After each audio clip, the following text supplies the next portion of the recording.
Fire in the dark, Fenway roars loud, breaking the spark. Green monster rising, shadows tall, home of the dreams where legends fall. Red Sox Digest. Feel the heat, feel the flame. Red Sox Digest. Chasing glory, chasing fame. Red Sox Digest. This is the heartbeat of the game. Echoes of the past run through the ground. Ted and yells, their spirits resound. The crack of the bat, the roar of the crowd. Boston's blood runs. What's going on, everybody? Welcome in here to the Red Sox Digest live streams. We're going to bring these back. Houston and I kind of been through the offseason now, and as we ramp back up into regular season play, I think this might be fun to get into spring training. Obviously, we'll have more news once we get to spring training about a certain amount of things, but also we're going to have, weekly live streams. Hopefully when we get into the season, we can talk about what happens with the games, but either way, that's neither here nor there. We're happy to have you along. Obviously, lots of moves have happened since we last spoke on live streams, at least. We're going to break that down. We're going to break down losing Alex Bregman, signing of Ranger Suarez. What in the hell happened? I guess that's kind of what I'm going to go with here, but yeah, so let's kind of start with this. We'll start with Ranger. We'll start on the positive note, and before we go into the negative notes. So, like that. Exactly. I'll let you go first and kind of talk about. I was on a plane when Ranger Suarez signed, so like I landed, got signal back, and then my dad looked down at his phone and showed me, and he goes, "What in the hell?" And that's about the same reaction I had. I was like, "What are we talking about here?" Yeah, it was abrupt. They missed out on Bregman. It felt like 15 minutes went by. It was really like a day or two, but it was like a span of 10 minutes again, it felt like. And then Ranger had signed with the Red Sox. There was no concrete big notifications that we got like we did for other big name players that coincidentally the Red Sox missed out on. Giving anyone an idea that the Red Sox were meeting, whether it was via Zoom or in person with Ranger Suarez. The entire idea was just they went after him and they got him. I don't know what happened to my camera, but they went out and they got him. They didn't really wait around. They had an idea that they needed to bounce back from Alex Bregman, and they went out there and did exactly that. Thankfully, they went out and got starting pitching, and it worked out for them. Yeah, I like the move. I think that it was intriguing because when Bregman did go, that was a part of the thing of okay, the Red Sox are going to go one or two directions. They're going to pivot and get, the next best thing, which at the time would have been Bo Bichette in a lot of people's minds. Or they were going to go out and try and get what was originally reported to be bullpen depth. It was then properly reported to be pitching depth. I don't think I thought of Ranger Suarez more than once or twice in the offseason. We talked about him, funny enough, in one of our early streams in the offseason started and thought that, he'd be a good thing, but ultimately offense was where we were going. But I don't know. And I said something on a video later that I do think the Red Sox have one of the best starting rotations in Major League Baseball. And I think that is a very big thing when you consider that the past couple of starting rotations that have been the best in baseball, granted they've been the Dodgers, but they've won and they've done well. And so I think that is something to hold peace to. I do agree with that we lost Bregman. Oh, crap. Let's go spend some money somewhere so we don't get absolutely manhandled by our fans. And they spent some money, fair enough. I respect it. I like the move. The fact that our top three is going to be Garrett Crochet, Ranger Suarez, and Sonny Gray is fantastic. I want to move on to Alex Bohm, but before that, actually, I want to talk about Brayan Bello, just because I don't really know what to make of all this for him, because I think right now a lot of people talk about Brayan Bello and think about, a bunch of different things, that he could potentially be used as, that 4 or 5 slot. But there's also people saying it's been 3 or 4 years. He's kind of still young, so his value's there. And he hasn't really seen any improvement, even with the quote unquote pitching camp that the Red Sox brought in. So I don't know about you. I'm more on board with trading him than I thought it would be, but I'm also not hell-bent on we have to do that. It's a very intriguing conversation. And when it initially happened, I believe it was Tyler Milliken. I apologize if I'm incorrect here, but I believe it was Tyler Milliken or it was Ariel. It was one of the two. And they went out there and they said something along the lines of, hey, if the Red Sox are able to go out there and acquire a free agent or make a trade for a legit number two starting pitcher, and this is, I believe, probably a week before the Sonny Gray acquisition actually took place, look for them to possibly be open to the idea of trading Brayan Bello. And it got a lot of heat on Twitter and social media and X, however you'd like to call it. And then a little bit of time went by. Sonny Gray was then a Red Sox with an additional $20 million coming with him. Gotta love how Breslow does that. But it, it's the underlying metrics. Thank you for pulling them up. We're on the same wavelength here. Mm-hmm. They're horrible. They are. And yes, if you think of Brayan Bello and you were watching this Red Sox team as much as you and I did last season, there's a few moments that stand out above all, and that was his performance against the New York Yankees, where he had a very generous strike zone. Thank you to the home plate umpire, but the stuff was good. Like the sinker was great, the fastball was great. He was able to control a lot of his pitches, and he was able to paint on the outer lines of the box, and he looked phenomenal. And if that was the Brayan Bello you were going to see basically every other or every start when he got on the mound for the Red Sox, this wouldn't even be a conversation. The idea of him getting another contract extension would be probably more prevalent. But if you look at the underlying metrics and you look at the price tag that he's currently sitting at, granted, the Red Sox got out ahead of things and they took care of him very early, and they have a lot of team control going forward. The idea is still the same. The underlying metrics are not great. And yes, he is still relatively young, and he has a lot of trade value because of the amount of team control, as well as the fact that he's, what, 26? 26 years of age, I believe. Yeah, 26. He has a lot of baseball out in front of him, and he hasn't had any significant major injury issues that he's been dealing with. But if you want to move Brayan Bello, I'm just like you. I think I'm okay with it. The only thing is, what is the return going to be? Now, if Boston calls Arizona and says something along the lines of, "Hey, I know you took him really off the trade market. He's no longer available. What if we offer you a Brayan Bello and maybe another top prospect?" And I am totally against the Conley Early and Peyton Tolley movement.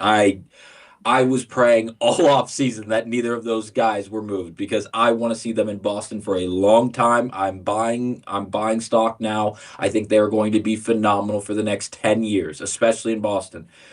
If you could move someone like Brayan Bello, who's younger, who has a lot of baseball out in front of him and a lot of team control at a very, very cheap price tag. We're talking 6 for 55 years, or 55 years, 6 years for 55 million. Damn, at he's an gonna be pitching average- for a long freaking. He's gonna be Yeah, 85 on their mound. All right, get out there, Bayo. Get out there.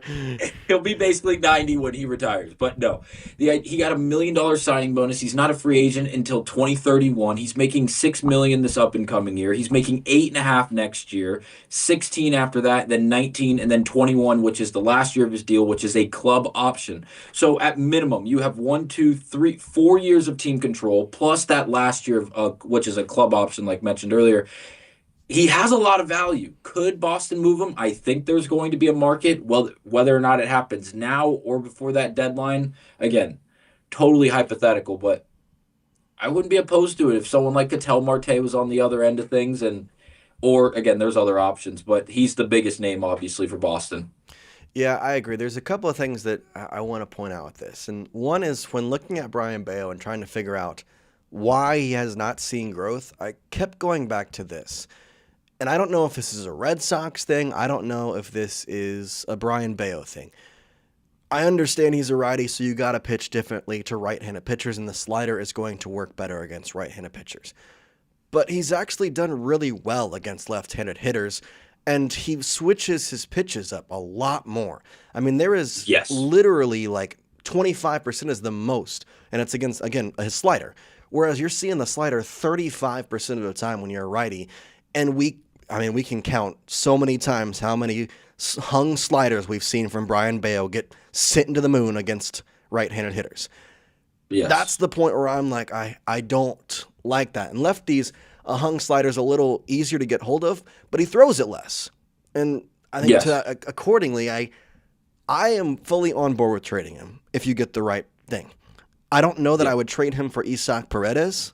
I think that would be a different conversation. I think, again, I'm with you. If it's a Cattell and adding in, a prospect in there potentially, I'm okay with that. But I don't think I would give up Bello for Isaac Paredes. That being said, I would also not be mad to keep him if we tried a little bit more of a different philosophy, because you could see the growth was there last year. I mean, his ERA jumped down nearly a full run. Like, that's Yeah. really growth. He started in 28 games.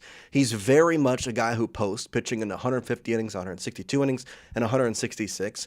His strikeout numbers were down this year, but he is not a strikeout pitcher. I think last year they finally No. realized, let's not use him to strike out guys. Let's use him to go out there and get the ground balls. And that's why his whiff percentage is not great. His K percentage is not great. His chase percentage is not great. But his ground ball percentage is through the roof. And if they would just dive in more to that, I think they could turn Brayan Bello into a very good option for a couple of different reasons. But I'm with you. I think, again, I would love to see what they could do with him if there is a good trade out there. But I also don't mind having Brayan Bello as our number 4. That does not. Yeah, you're that sounds doing well. great. That sounds great. Yes. Just going Especially, into some couple questions real quick. Saying, Yeah. here's a crazy thought: have Yoshida play first base. I think we've talked about that. It's just I'd rather get Yoshida off the planet instead of him playing first base. To be honest, No one can we deserves trade him to to the hate him. Mars team? Like, is there somebody that would? He'd be great in Mars. I'll tell you that. He would be fantastic there. But, exit velocity would be great. hey, the gravity, man, he's hitting bombs every single day. So I don't know about that. And then Michael says the Red Sox are done. They won't get anybody. I have a differentiating opinion on that. I think that we are going to get Isaac Paredes. I think it's more of a win than if. Yes, But I agree. why don't we hit back a little bit, just because I want to talk Paredes, but I also know that there's a lot of third basemen we could talk about with that. Alex Bregman, I'll let you have the floor for a second, and you can kind of say your piece, or say maybe you think differently than other Red Sox fans.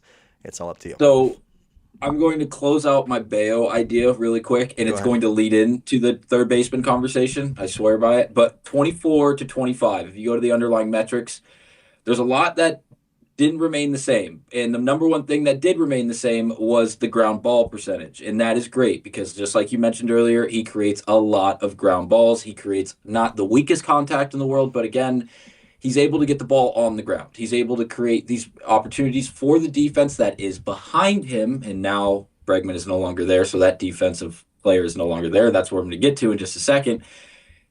This defense last year was the worst in the MLB, and I love the addition of Ranger Suarez. I do.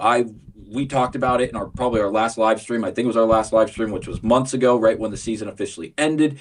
The idea of getting Ranger would be a plus, especially if they missed out on other big names like Freddie Peralta and others who obviously some of them have not been moved yet, and there's a lot of them. Joe Ryan, Freddie Peralta, and others. But now that Alex Bregman is gone, who you could argue was the best defensive infielder for this Red Sox team last season, which isn't saying much as they were horrible defensively. I think Marcelo might be better, but he was also hurt. Like if we're like Marcelo didn't get to play as many reps. Yeah. Bregman was he also the did guy not hit the ball in the infield at all against righties. Wasn't even given an opportunity.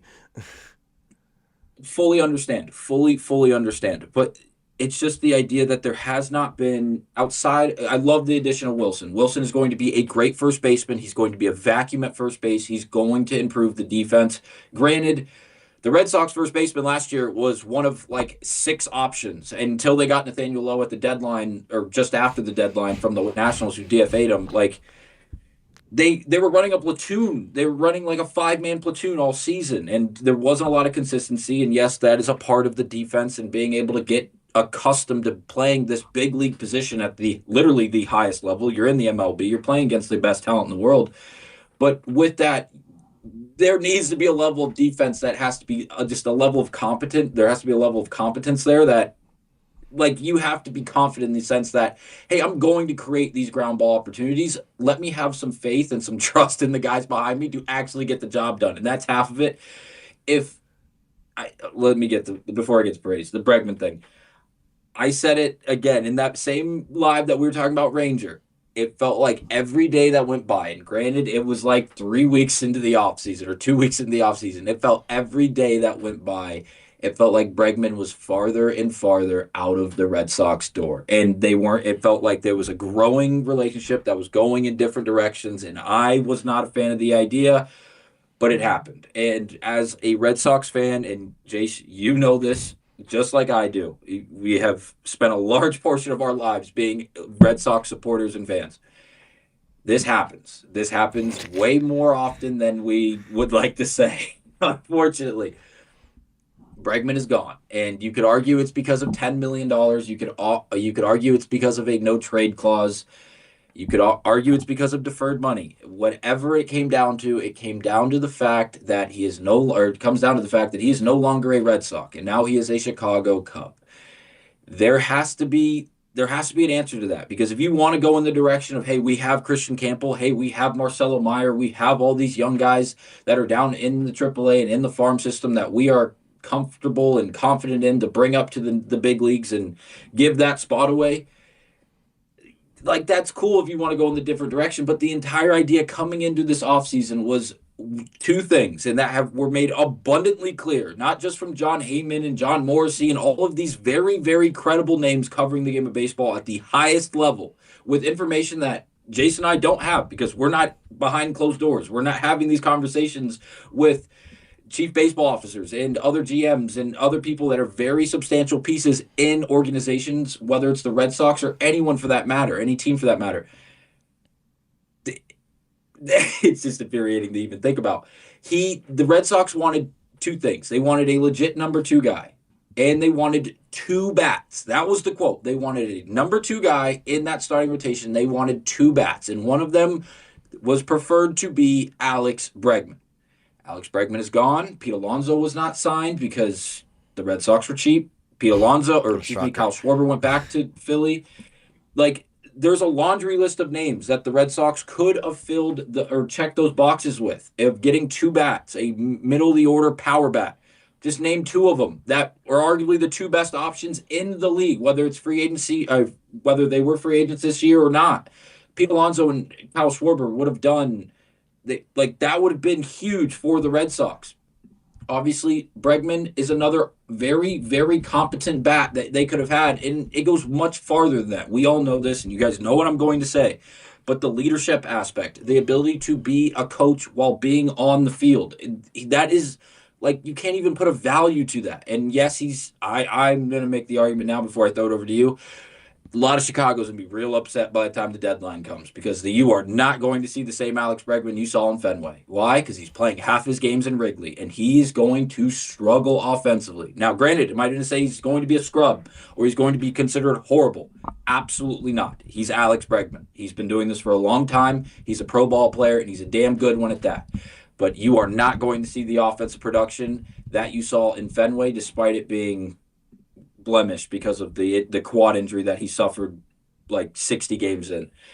I'm not too happy about it, but I would be a lot more at ease if the Red Sox were just willing to go out and spend a little bit of money. If Alonso is a Red Sox here, and I know that it's playing two very different positions, and I know they got Wilson, if they have Alonso or any other big name bat via the free agency market, this conversation, I believe, in my opinion, is a lot quieter. But I'll let you go because I have an idea of how you feel about it.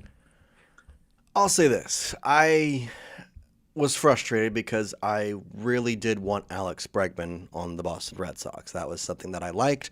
He was a favorite player I had when I was growing up, and I watched him in LSU. So there's more behind that than just him being a Red Sox to some extent. And I am in the same mindset of, you can say the contract was overzealous. You can say that if the Red Sox would have just done this, that, or this, he would be on the team.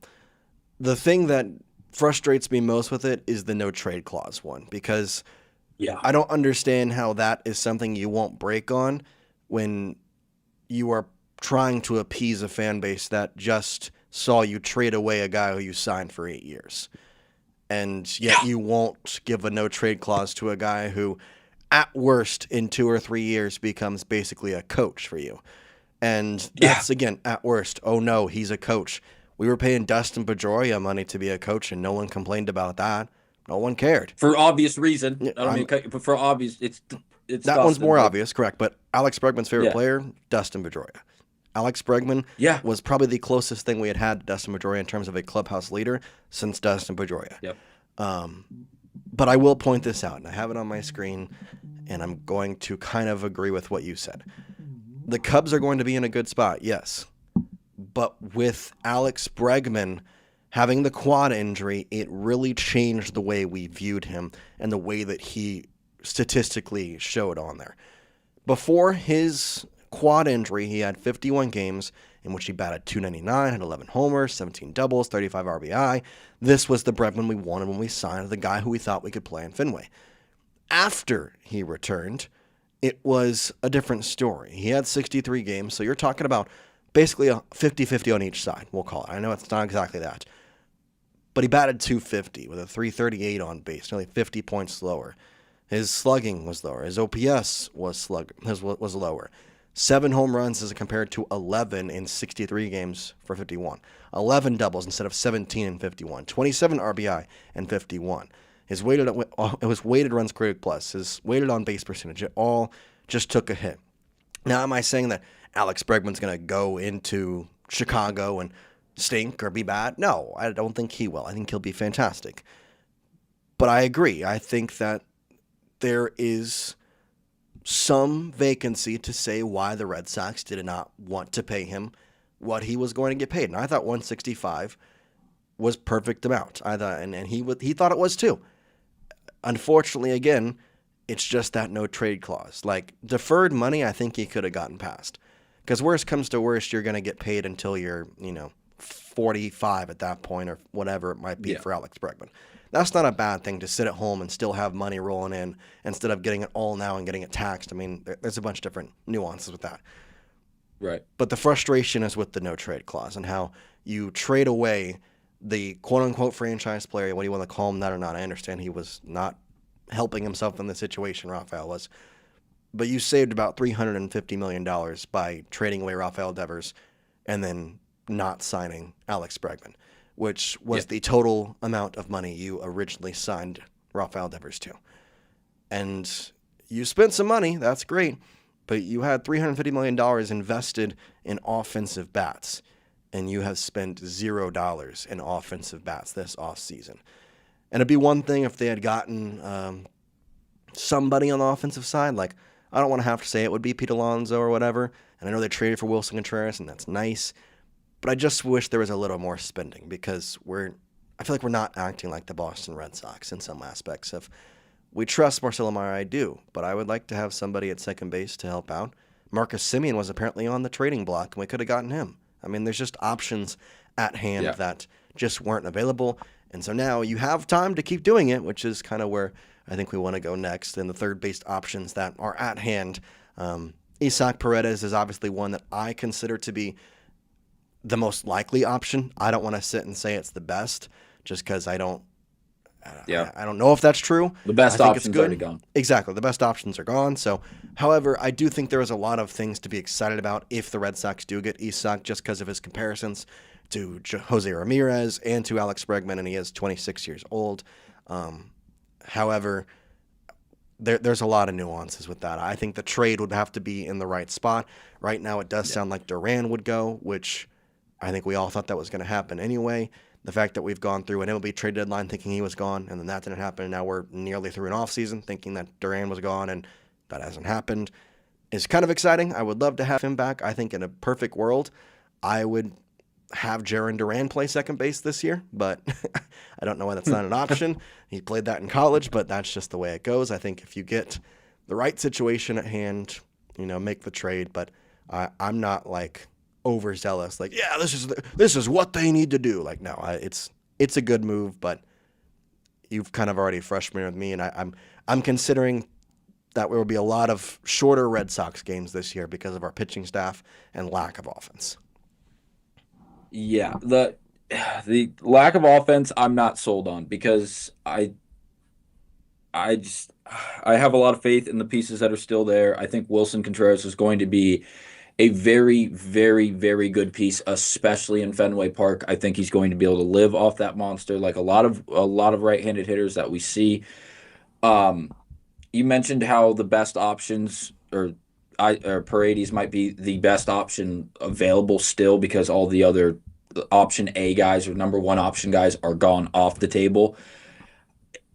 Going back to that idea, like a guy that was relatively cheap in comparison to some of the other very large contracts we saw go out this offseason. We mentioned it just before we went live for this stream. Jorge Polanco, he can play. He played basically all but first base in the infield, and I know the reps aren't crazy. He doesn't have 100 reps at every position, but the idea is the same. He's very versatile. You can put him basically at second base. You can put him at third base. Shit, if you needed to, you can put him at third base, or excuse me, at shortstop. He would have been such a great option for the Red Sox, in my opinion, the ability to switch hit. And I know if you look at his underlying metrics, they are pretty damn good. He was able to cut his K percentage down by like 13% from last year to or 2 years ago to this past year. The spray chart isn't great. He hits a lot of his power swings are going to right field in comparison to going to left field.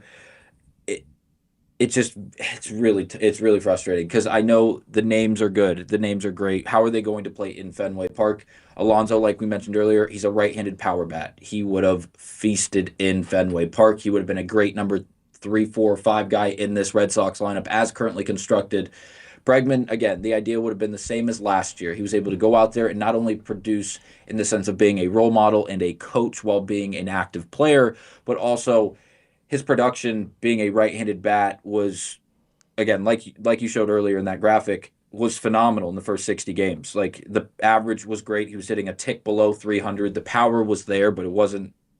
Obviously, you're not paying Bregman or not expecting Bregman to have Schwarber or Alonso type of power, but because he's a right-handed bat and he's so gifted with a bat in his hand, especially in a park that's so well suited for right-handed bats, it was really a golden match for the Red Sox. And I know the injury pushed him away and really pushed the Red Sox away in the sense that they didn't want to be so eager to go out and sign him. But now you have guys like Paredes that seem like the Red Sox are going to go out and try to trade for, whether it is Duran or a young pitcher or any collection of the talent they have available to go out there and move. He's another right-handed bat. He's very young. And if you put him in the Fenway Park, if you look at the spray chart, all of the power and really the majority of his hits are going to left field, which is he could benefit greatly from in Boston.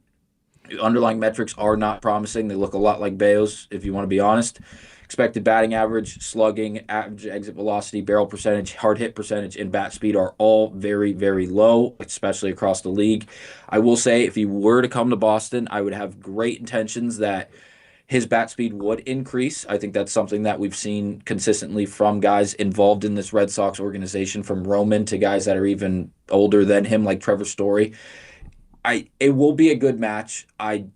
The idea that you're falling back on second and third and fourth string options rather than just going out there and making the moves and making spending the money. As I know it seems so blunt and so clear, and it's what it came down to. Like these big name stars, and again, quotes around that because not everyone that you really was required was a big name star, but they would have moved the needle for the Red Sox without saying much to it. They would have been good pieces to this Red Sox team. They would have fit in greatly, and I just think it would have checked a lot of boxes. And despite that, the Red Sox missed out on not one, not two, not three, but basically all of them. And now they're falling back on B tier, if not C and D tier options compared to what they started this offseason with and the availability to go out and sign.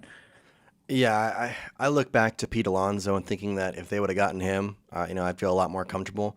I think his contract is very manageable for the Red Sox, and I see the comments that you're putting on the stream right now. Oh, you got to look at the money. You got to look at this or that. And I get that to some extent, but I also want to point out that it's the Red Sox, and they might be sixth on their spending. Yeah, they might be spending more money than they ever have before, but that doesn't take away from the fact that they didn't accomplish what they said they were. And that's the problem I have. You can talk about money and say this or that, and we're spending a lot of money. I get it, whatever. but we're also one of the most profitable organizations in the world. We're owned by one of the most profitable groups in the world. And I've said it ad nauseum because I think it's just the most hilarious thing that the Fenway Sports Group doesn't want to spend in Fenway, which is hilarious to me. But the fact they sold the Penguins for $2.1 billion. Like they did that in the middle of this offseason. Like it's not like that happened 2 years ago and we're still it happened within the last 2 months. Like I don't know who they owe money to, thing. but man, they better figure it out quick because they owe a lot of money apparently. But I do like Paredes. I think I'd feel a lot different about him if we had somebody else with him. The one thing that I do like about his game is when you go over to the spray chart, that looks pretty good for Fenway right there. That looks pretty darn good, especially with a bunch of his home runs being here. I mean, you're talking, probably this on being home runs. So you're adding, 10 home runs if you add this spray chart into it just based off the monster. And thinking about some of these down lower that could be bouncing off the wall. I know they have the Crawford boxes in Houston, so it's not crazier close than what Houston's is, but still just thinking about that as something to note. To me, something that I like about him is that he puts together a good AB. I think that's something that Alex Bregman did, and Isaac can kind of do the same thing.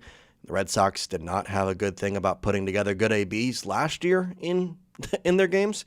They just seemed to go out there and they struck out a lot. One of the most struck out teams, or whatever you want to say, in major leagues.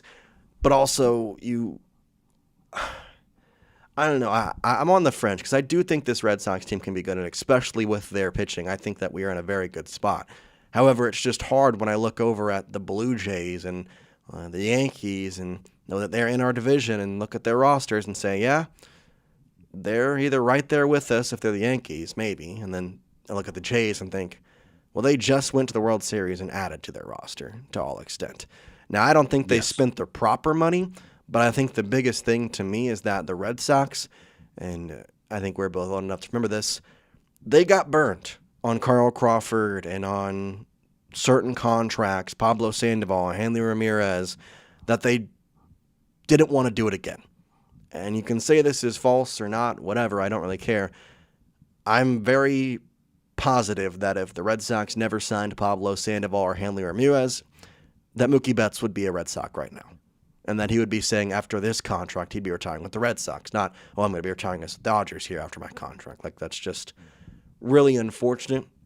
And so that's where I look of them constantly saying to us, we're going to spend this, or we're going to do this, or we're going to do this. Like, I'm fine if you don't do it. Like, ultimately, that's fine. What I'm not fine with is setting expectations and then absolutely not caring about those expectations and not looking like you care.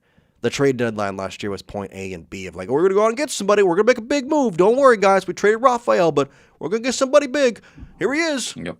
Justin May. We got him, guys. Don't worry. We got him. We're great. Jordan Hicks. Hey, Jordan Hicks is, we got Jordan Hicks, guys. We're good. We're all good. And I was like, it's just also it's known just as frustrating. Jace and I are actually going to close the next game for the Red Sox. Yeah, sure. Thanks. we probably would have done better than Jordan Hicks, to be honest. I think we would have done better than him. He sucked. Oh my God. I'd like to point out for Paredes, I pulled up his year-by-year Boston stats in Boston specifically, and if you look in 22, he batted 227 in 28 plate appearances. In 23, he batted 167 with 23 plate appearances. And then last year, in 2024, he doesn't have a plate appearance in 25.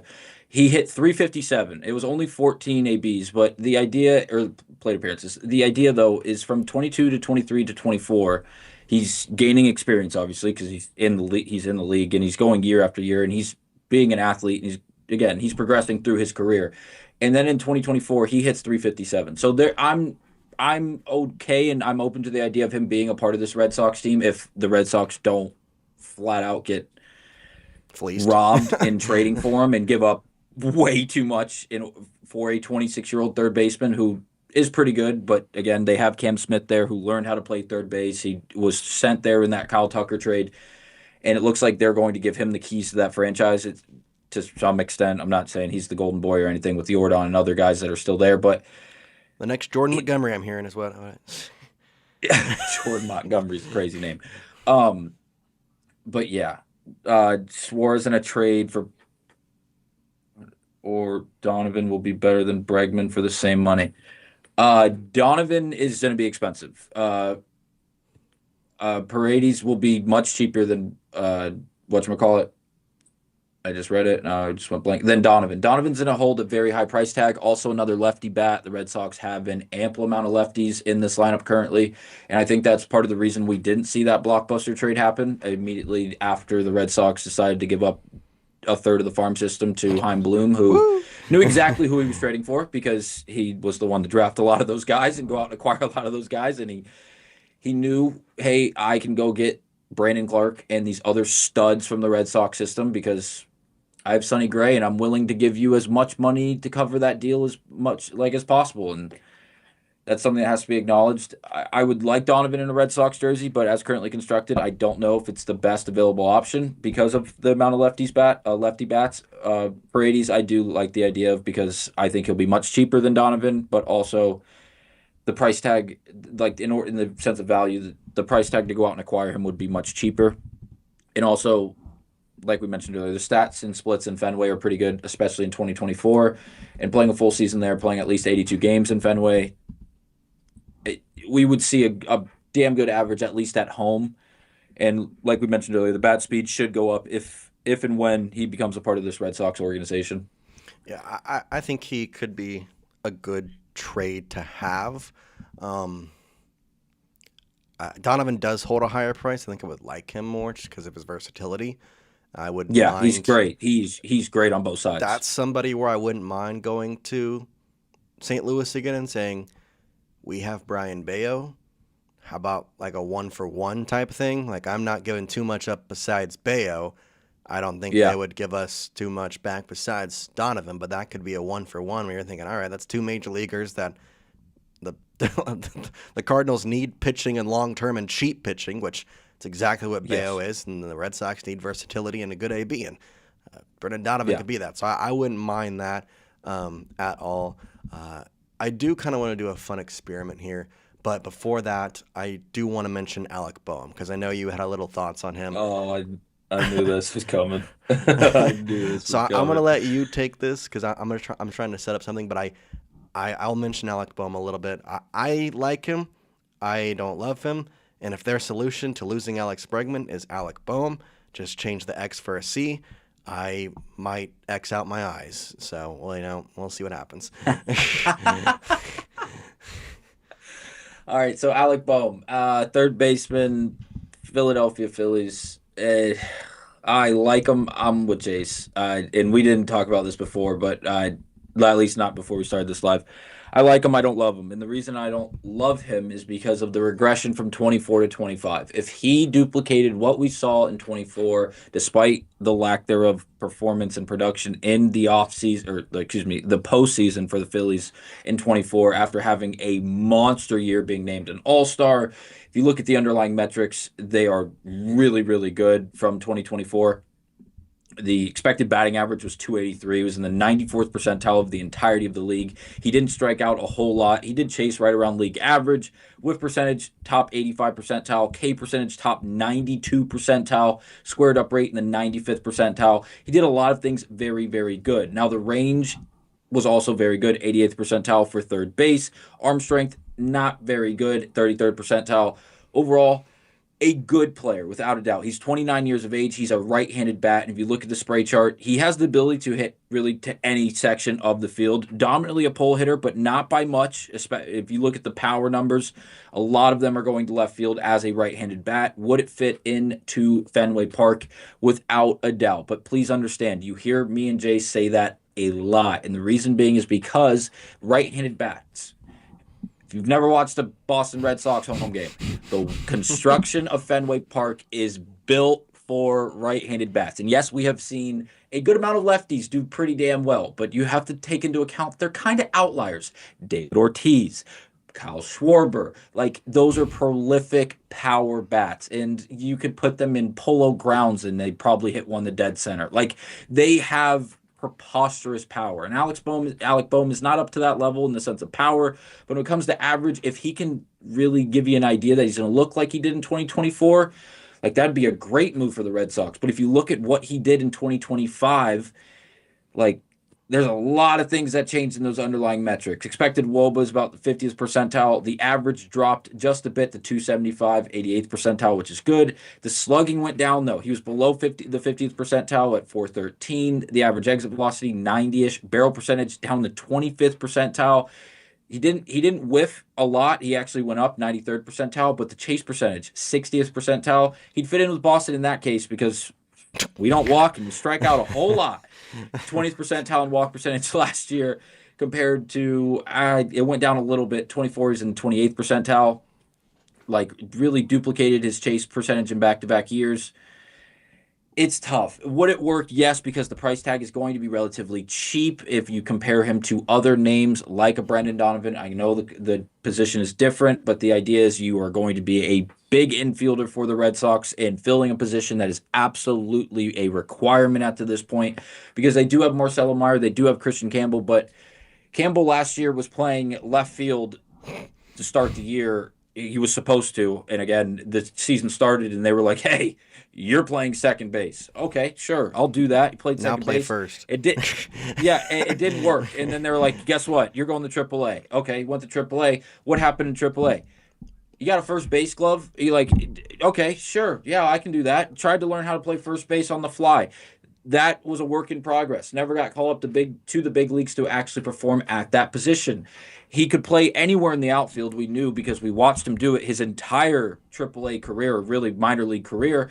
And then he gets called up to the big leagues. He gets thrown at second base, which was really I won't even want to call it a part-time gig that he was doing because it was kind of just a complimentary thing. It was kind of like, say, Don. He was a center fielder. He is a center fielder. Hey, we need a second baseman. We know you have the athletic ability and really you've done it before, at least to some degree. Let's try it. And it just the idea of having the versatility is great. And it's something you will hear, at least me say ad nauseum. I said it last year a trillion times. I love having versatility. I love having the ability to have flexibility, especially with the platoon options that we saw at first and second base, and as well as in the outfield with the surplus of talent they have in the outfield. But at what point is it just, are you doing too much? Are you putting your position or putting your team in a position where they are required to do too much and putting so many different plates in front of them? Like Romy Gonzalez playing first, playing second, moving him around when you have to. Then you have guys like Cedon, who is a gold glove center fielder and arguably the best defensive center fielder in the entirety of the league. And I don't think it's much of a debate if you want to go off of the length long of a season and going off of that. Like, yeah, there's other guys that make, like, what is his name? Clark for Detroit. Like for Oakland, or no longer Oakland, for the Athletics, who made Las Vegas. Yeah, who, mind you, they tried to get a patent on that name and they were denied. I think that is absolutely hysterical. Don't know what they're going to do now. But, like, Cedon was so good in center field, and the Red Sox were just like, yeah, well, we have a lot of outfielders. Play second. You're playing second. Like why? Like, we can't take him out of center field. Like, you have a golden glove in center field. Why take him out of there? And I know some situations call upon it because of injuries and just a lack of availability from other players for one reason or another. It's just very hard to put yourself in that position, and it's hard to understand it to a perfect extent as a fan and a supporter of this Red Sox team. Yeah, it's the decisions jumping all over the place. I'm sorry. The decisions made last year were just otherworldly. Okay, I've got a fun way to end this stream. I'm going to get to in a second, but before that, do want to get you a word from our friends over at Kalshi. Kalshi right now, if you download the link in the description and you use the code DIGESTMLB, you're going to get $20 when you trade your first 100. Now, Kalshi is the best and largest prediction market in the United States. On their platform, you can trade yes or no on real-life events, and you can do it on sports, elections, news. Heck, you can even trade on weather, which is kind of a wild statement, but there's so much you can do with Kalshi. Obviously, for sports fans, we can trade on game outcomes, playoff chances, player performances. This, of course, all coming on a regulated market where you can cash out at any time.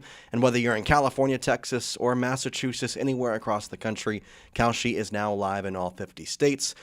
Red Sox, a little far away from their season, but you know what? They're brothers in football are playing the Patriots and the AFC Championship against the Broncos. Things are how they should be, is all I'll say.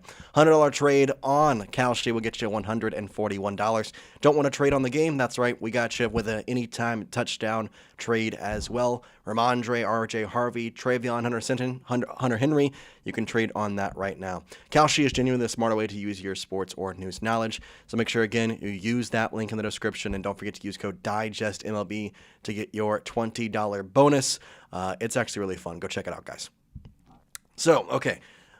I have about 5 or 6, maybe 7, 8 players pulled up, and I'm going to put them on the screen. I'm going to ask you, what uniform will they be wearing at the start of the season? Will it be a Red Sox? Will it be someone else? And there'll be some fun answers in this. All Red Sox. Are they all going to be Red Sox? Yeah. All right, we'll start with the first one. Isaac Paredes. Is he a Red Sox at the start of the 2026 MLB season? Yes. I say yes as well. I think he is. I think I don't even know if I love saying that. I don't even know if I don't know if I love it yet. I don't know if I love it and yet. So then I asked the question of back-to-back. Jarren Duran. Is he in the trade for Isaac Paredes going to Houston? Is he wearing a Red Sox uniform? Does he survive the trade rumors once again? Or does he get traded to wherever? It might not be Houston. He doesn't have to be. But is he wearing a Red Sox uniform opening day 2026? Yes. If he were to be traded, you and I are on the same page here.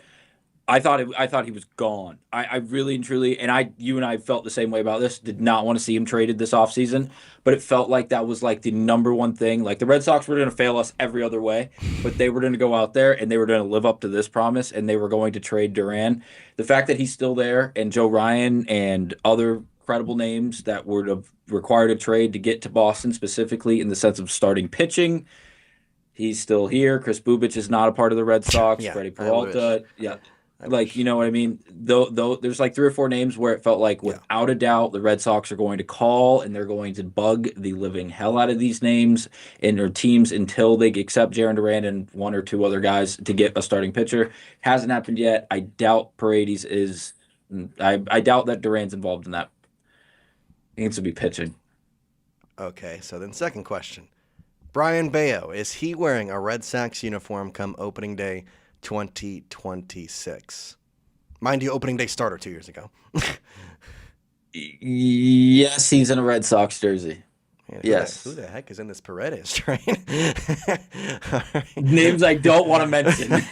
Well, we're probably going to hit them. We're probably going to hit them. So I'm not going to go prospects, though. So if you got prospects, you're in a good spot. But I think Brayan Bello is in a Red Sox uniform come opening day. However, I don't know if he is come end of season. I'll say that. I think he might be moved mid-season for something. Before you get to the next name, there's a world where Duran and Bello are both off of this roster. Correct. That's why I put 3 on there, and I put the hardest ones there. But they would be going hand in hand. They'd be in the same package, and they'd both be wearing Arizona Diamondback uniforms. Okay, so you think if there was a trade at all? Oh, well, there goes the dog. You're saying if Bello and Duran is traded, it's for Ketel Marte. Yeah. Okay. And I know we said this earlier, but I know Arizona took him off the trade market. If you put the right price. Yeah, like if Breslow calls and he's like, "Hey, man, remember those conversations we allegedly had?" I doubt it.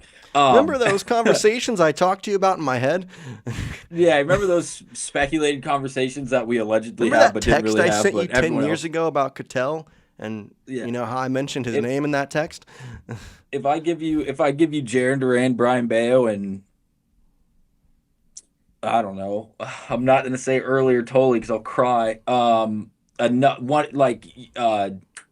Sandlin's gone already, right? So.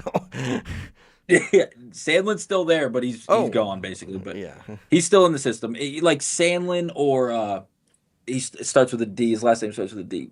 Duran or I can't believe I'm going blank. He's like one of the top pitching prospects we have. I'm gonna lose my mind not thinking of it, but I think that could be like a legitimate option for the Red Sox. I'm pulling up his name because I was about to say, I'm like, D? What? I was like, there's Uh, Kyson Witherspoon. He's not a D. There's no, David God, if they Samland. move, I didn't think we were say that name on this in this live. If they trade Witherspoon, I will. No. Shane Drohan. Shane Drohan. Okay. Is he not even a prospect anymore? AAA guy. Where is he in the rank? Is he? Oh, he's the 30th. Okay, I was like, where is his name? Yeah, give him Tyler Uberstein. Give him Tyler Uberstein. I don't want him. Yeah, like Uberstein or Drohan with a Bello and a Duran. I think I would assume that would be enough to get So not the Franklin Diamondbacks. Arias. Listen. So you're saying we shouldn't package Arias, Tolley, Witherspoon, and early for to go after it and trade for. I'm gonna say that. I'm gonna say this right now. Kyson Witherspoon is going to be a problem. I don't know if it's going to happen this year. I don't think it's going to happen this year. I think it's 2 years. 2 years. Yes. Dude, I'm telling you right now that 98 to 100 mile per hour fastball in the slider. I just watched a video of him working out. Learning a new pitch. Yeah, you saw this. You saw what I saw? I saw that right. He had 20 inches of horizontal break on a slider, and all he did is. Well, I saw the video at first, and I was like, "Oh, who's this?" Didn't even think anything Red Sox about it. And they said, "We taught Kyson Witherspoon." I'm like, "Wait, what? That's my guy." I believe it was Oklahoma last year. Yes, OU. The kid's a stud. The kid is an absolute stud, and I pray the Red Sox do not let him go. I hope they buy all of the stock in him now and know what they have. Bearing injury, that kid is going to be a stud for the Red Sox. I'm a huge Witherspoon fan. Huge. Okay, so then some more free agents. Not going to go too bad, but in terms of third baseman, Eugenio Suarez, does he end up in a Red Sox uniform? What uniform does he wear then? You have any thoughts on that? To go one level deeper? Yeah. You know what? And I actually have joy saying this, and I shouldn't. He's not a Red Sox, and if he is, I think it's a bad reach by the Red Sox. He's a right-handed bat. He hits for pop. Yeah, I know. I get it. The strikeout numbers are not great. The whiff percentages are not great. He's not going to be a Red Sox. He's going to be a New York Yankee. Yes, he is. He's going to be a New York Yankee. Yes, he is. And here's why. The Yankees have done nothing. They have done nothing. They're going to miss on Bellinger. I'm telling you right now, you're going to get breaking news from Passan or Heyman later, probably in the next few hours. It's going to happen today or tomorrow, and he's going to be a New York Met because the Mets and their wallet, despite how many hundreds of millions of dollars they have at their disposal, got embarrassed by the Dodgers. They took that personally, and they said, hold my beer. I'm going to do exactly what the Dodgers just did to us. I'm going to steal Bo Bichette from the Phillies, which I did not want to see Bo in a Phillies jersey. That team would have gave me nightmares. That team would have scared the hell out of me with Bo Bichette. I'll give an L there at least. Then go face the Dodgers. Yeah, right. Thank God it wasn't back to the Jays or to the Yankees that like with Bo. But I really think Bellinger's going to be a Met because I think they're going to pay him, and the depth and where he's going to play. He'll play first base. He'll do something. I don't know. He can play anywhere, either corner spot. He can play center if he had to, and he can play first base. I think Suarez is going to end up in a Yankee jersey, and I think he's going to get right around his asking price. I don't think they're going to have to overpay because he's going to be one of the last guys on the board. I really hope he doesn't go to the Red Sox because, yes, he would fit in. Yeah, he's not a great defender. He strikes out a whole lot. That's the perfect case scenario. It's really hard. He's a perfect fit, for all the wrong reasons. But, yeah, I think he's a Yankee. I don't think he's a Red Sox. Okay, Brendan Donovan. Is he a Red Sox? Is he a Cardinal? He's a Cardinal. He's a Cardinal until the deadline, unless I think he's a Cardinal all year. I think he's one of those guys that could be moved next off season because he's going to go out there and bearing injury. He's going to perform just like he did last year and the years prior. His defense is going to be plus. He's going to be a plus side defender. His offensive numbers won't hit for a crazy amount of pop, but he will hit for a damn good average right around that 280 to 300 mark. And again, the defense will be very, very good, especially at a premier position in the middle infield at second base. And could they move him? Yes. And if Chaim Bloom decides to continue down this road that he's been very much on, getting rid of basically anyone involved in their organization that's being paid any amount of money, also have to take into account Donovan's still in arbitration, I believe, for another 2 years. So there's a lot of team control. And if at the deadline, if not next offseason, if some team is like, I need a second baseman, preferably a lefty bat, he will be like the number one guy teams are going after. I just don't believe it's going to be the Red Sox because of the amount of lefty bats they have and the amount of depth they've already given up in that farm system. That's fair. I think he's a Cardinal too. I think that he could end up moving. I think it'd be a dark horse team that gets him, but I don't think he ends up getting moved. This is an interesting one. Christian Campbell, and I mean a Red Sox uniform. I don't mean what he's wearing in this little get-up, the Woo Sox. I mean a Red Sox uniform. Opening day is Christian Campbell on the opening day roster.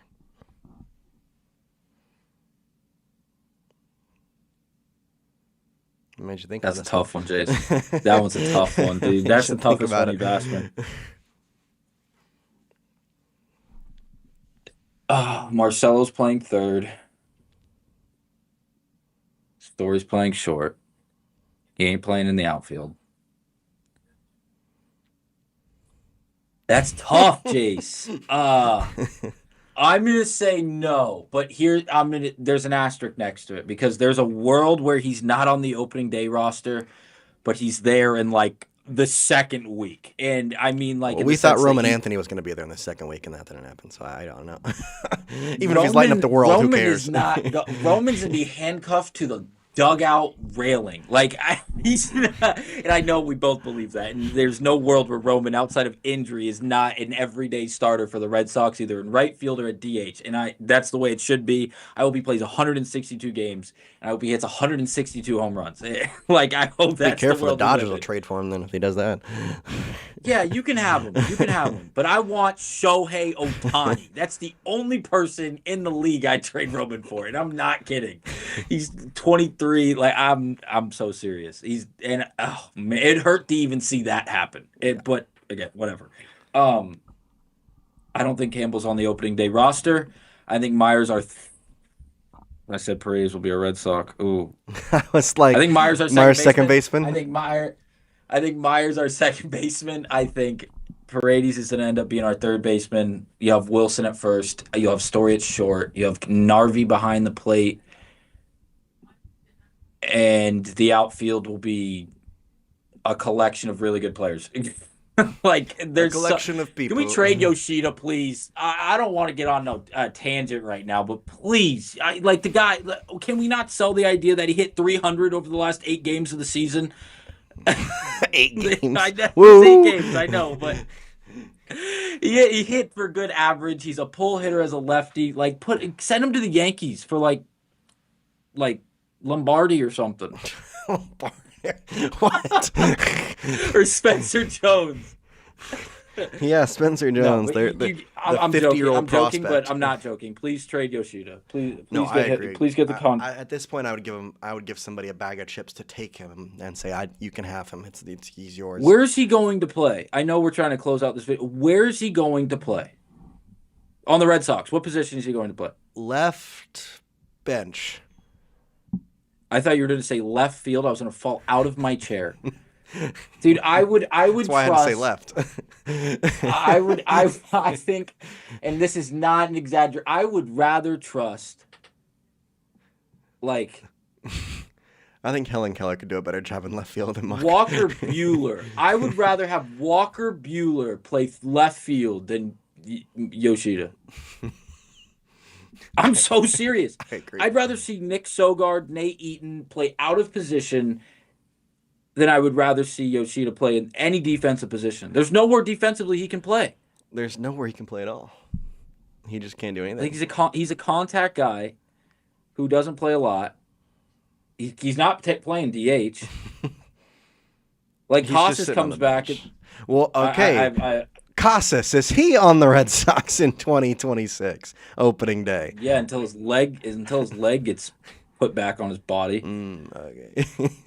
No, they can't move him. No one's gonna bite the bait. They should have traded him last offseason for any of the 4 pitchers Luis they had in Castillo Seattle. Yeah, anybody. No, all right, that was the 5th guy. No, any other Seattle player. I hated that. That's the one I don't want. Castillo. I was like, anyone, Bryce Miller, Woo, Gilbert. And I know that price tag is crazy, but last offseason, if you were like, I have a Man. 25-year-old who has the ability to hit 40 home runs, he just has to. I don't. Oh man. We would look like Yes, he's a geniuses Red if we Sox. moved Tristan Casas and Masataka Yoshida for Logan Gilbert last year. We would Didn't look even like have to be geniuses. Logan Gilbert. Or It could have Brian been Wu. Bryce Miller or Brian Wu. I would have loved, Any but one I of their think his price pitchers. tag. Any of those four guys outside of Castillo, I like Kirby. I know the price tag was crazy last year. Gilbert price tag was probably crazy last year, but it felt like there was room for a conversation for Bryce Miller and Wu. I felt like if you would have offered Casas, Yoshida, and like maybe you even throw in a prospect, and I'm not saying like a Tolley or an Early, but Yeah, like, here's Franklin Arias with him. dude, I'll give you Arias straight up for either any of those four guys. That's a horrible take, but I think I mean it. I really do. That rotation would have been nuts. All right, For Boston. I've given you a lot of hard ones, so I've got two more, and I think both of them are relatively easy yeses or nos. Okay. Connor Wong. Unfortunately, he's a Red Sox. Yeah. I think he could Like- be. However, I bring him up because the Astros are really looking at backup catchers right now, and Wilson Gutierrez did say that he'd be willing to play catcher. Done. And I was Done. like, would you like to add in Connor Wong to the trade for Paredes and make it a little cheaper for us? Dude, I would be on the phone right now. I saw a report right that now. the Astros really wanted Christian Vasquez, and I go, how about a younger version and slightly leaner version of Christian Vasquez for you? I'll sell you Connor Wong right now. The dude hit 298 2 years ago. Not the year prior. You know what? We should sell high. Connor Wong for Isaac Paredes, just straight up. Straight up, done. Nothing else. Done. Take No. it or leave it. So here's the thing: if the Red Sox were fortunate enough to find a buyer on Connor Wong, dude, why don't we just why did the Red Sox just not call the Astros or the Dodgers? And I'm thinking Dalton rushing here Because if you call the Dodgers, you get your wallet ripped apart. they don't need anything else. I'll give you two complimentary guys.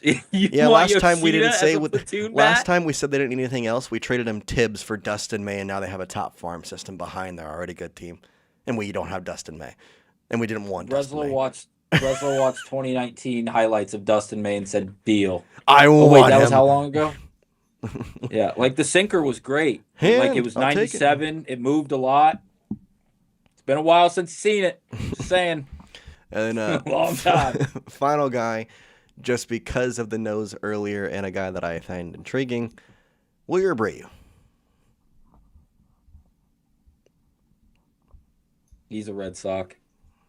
The conversation for Willier is the same exact conversation as Jarren Duran, in the sense that if they were going to move an outfield piece as substantial as either of those players, I believe it would have taken place in the first 2 months of the offseason. And the reason I say that is because everyone had an idea. It felt like, at least on the outside looking in, that everyone had an idea that either of those guys were going to be at least somewhat available in the offseason.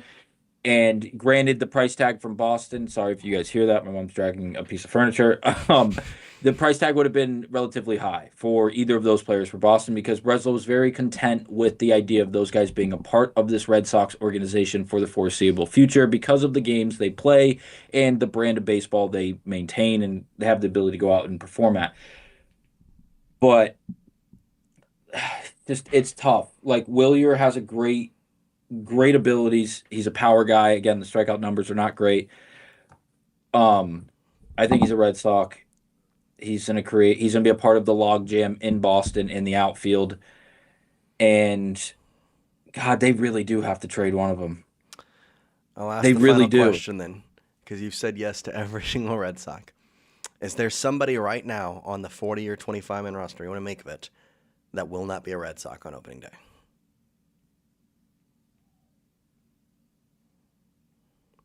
That I genuinely believe that won't be a Red Sox. Yeah. Like wholeheartedly, you're thinking no, they're going to be traded.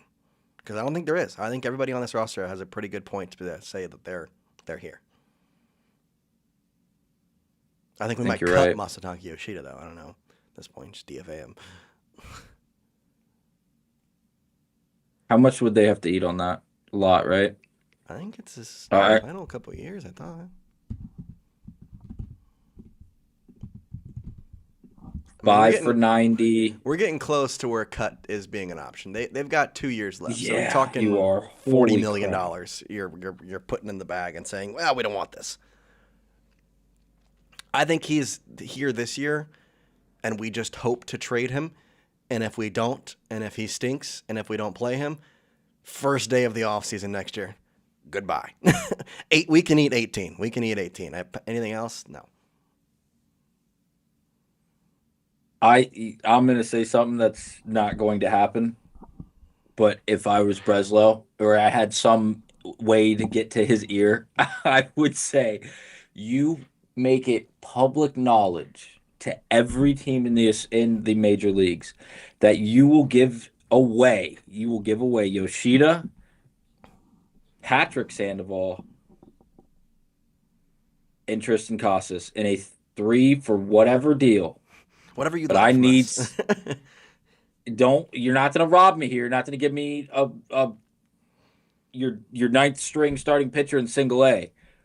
But holy moly, this team! If you could move Yoshida, collection of why did they go out and sign Sandoval? I'm just gonna go on it. I'm just gonna make myself angry here thinking about it. We were told he's gonna play a last All-Star break of the deadline. He didn't. He never pitched for the Red Sox yet.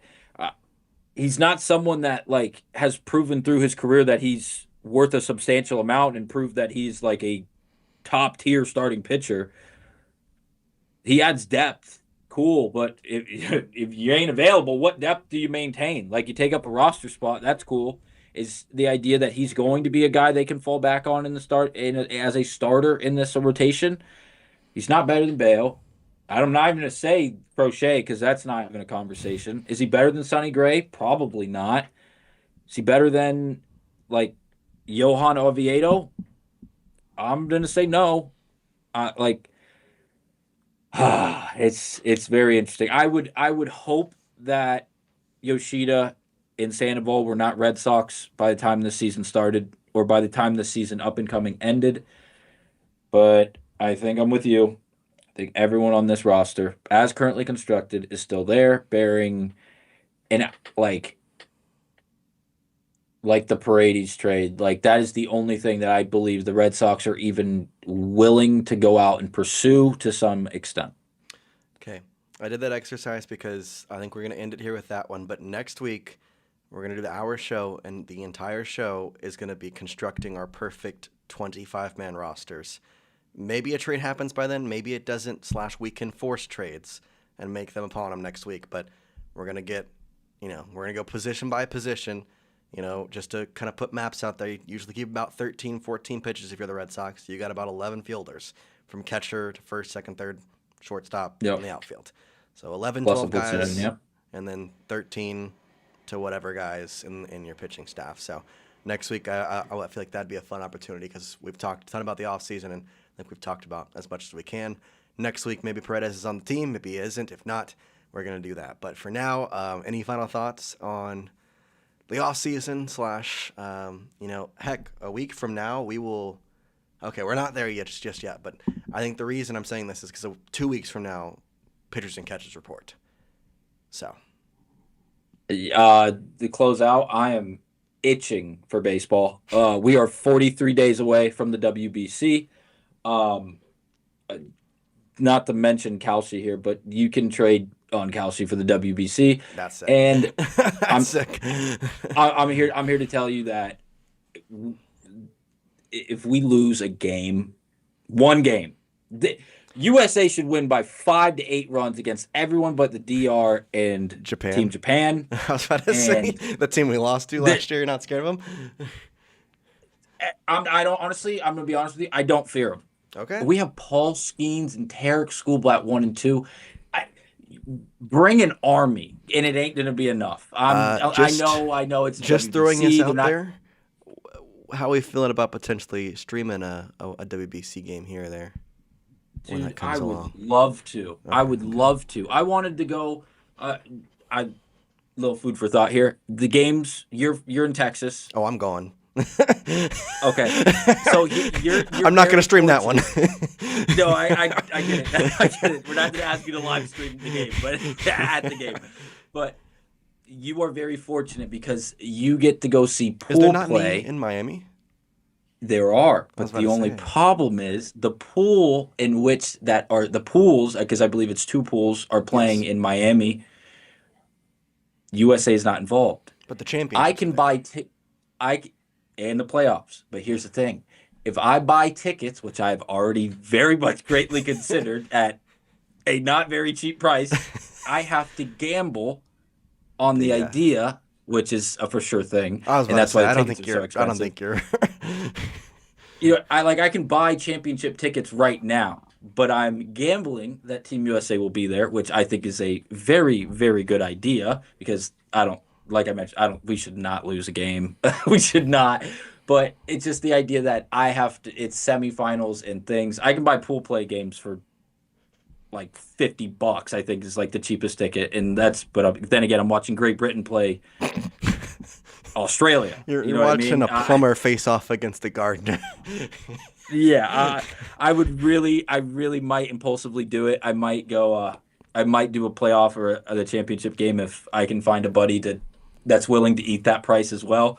But I've greatly considered it already.